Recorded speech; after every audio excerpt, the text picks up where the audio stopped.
வாங்க இன்றைக்கி பிரேமாஸ் கிச்சனில் என்ன சாப்பாடுன்னு கேட்டிங்கன்னா மட்டன் கொத்துக்கறிங்க. சரிங்களா? மட்டன் கொத்துக்கறிக்கு என்னென்ன வேணும், எப்படி செய்யலான்னு பார்த்துடலாங்க. ரொம்ப ரொம்ப ஈஸிங்க. மட்டன் வந்து கொத்தி வாங்கிட்டு வந்துக்குங்க கடையிலையே. இல்லைன்னா எலும்பு இல்லாமல் நீங்களே கட் பண்ணி மிக்சியில் போட்டு ஒரு அடியே அடிச்சுக்குங்கோ. சரிங்களா? இப்போது போசி வச்சுக்கலாங்க. வச்சு எண்ணெய் ஊற்றிக்கலாம், கடுகு கொஞ்சம் போட்டுக்கலாங்க. 2 பெரிய சைஸ் வெங்காயம் கட் பண்ணி வச்சுருக்கிறேனுங்க. பெரிய வெங்காயம் அதை போட்டுக்கலாம்.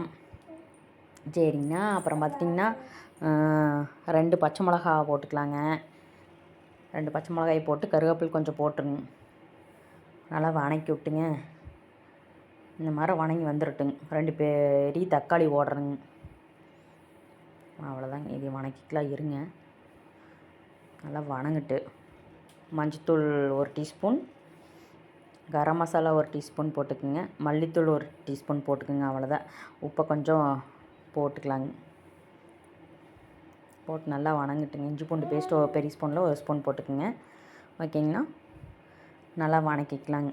வணக்கிட்டு பார்த்துட்டிங்கன்னா இந்த மாதிரி நல்லா வணங்கிடணுங்க. அதுக்கப்புறம் வந்து மட்டன் நல்லா கழுவி வச்சுருக்கிறேன், அதை போட்டுக்கலாங்க. சரிங்களா? நல்லா போட்டு பார்த்துட்டிங்கன்னா இந்த மாதிரி கலக்கி விட்டுக்கலாங்க. தண்ணி ஊற்றிடாதீங்க, அதே தண்ணி விடும். சரிங்களா? ஒரு 10 நிமிஷம் வேகணுங்க.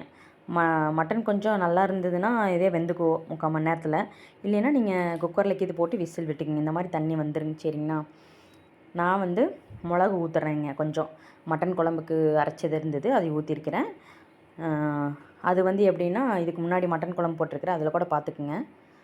நம்ம ஒரு சைடு எல்லோரும் இப்படித்தானுங்க ஆடி காய்ச்சோம்லங்க, அந்த மிளகு தானுங்க, வேறு ஒன்றும் இல்லைங்க. சரிங்களா? சப்போஸ் பேச்சுலர்ஸ் இந்த மாதிரி செய்கிறீங்கன்னா மட்டன் மசாலா, கரம் மசாலா, மல்லித்தூள் அந்த மாதிரி ஆட் பண்ணிக்கிங்க அதுக்கு பதிலாக. அவ்வளோதாங்க. பாருங்கள், இதை நான் வந்து நல்லா இருந்தது மட்டன், அதனால் 3/4 மணி நேரம் அப்படியே வேக வச்சுட்டுனுங்க.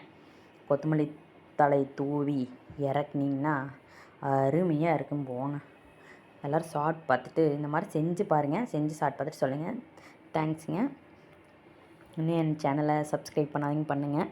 பிடிச்சவங்க பண்ணுங்கள். ஓகேங்களா? தேங்க்ஸுங்க. பார்க்கறக்கே எப்படி சாப்பிட்லான்ட்டு இருக்குது பாருங்கள். பார்த்து எல்லாம் செஞ்சு பார்த்துட்டு டேஸ்ட் எப்படி இருக்குது, என்ன ஏதுன்னு சொல்லுங்கள். கொஞ்சம் கமெண்ட் பண்ணுங்கள். ஓகேங்களா?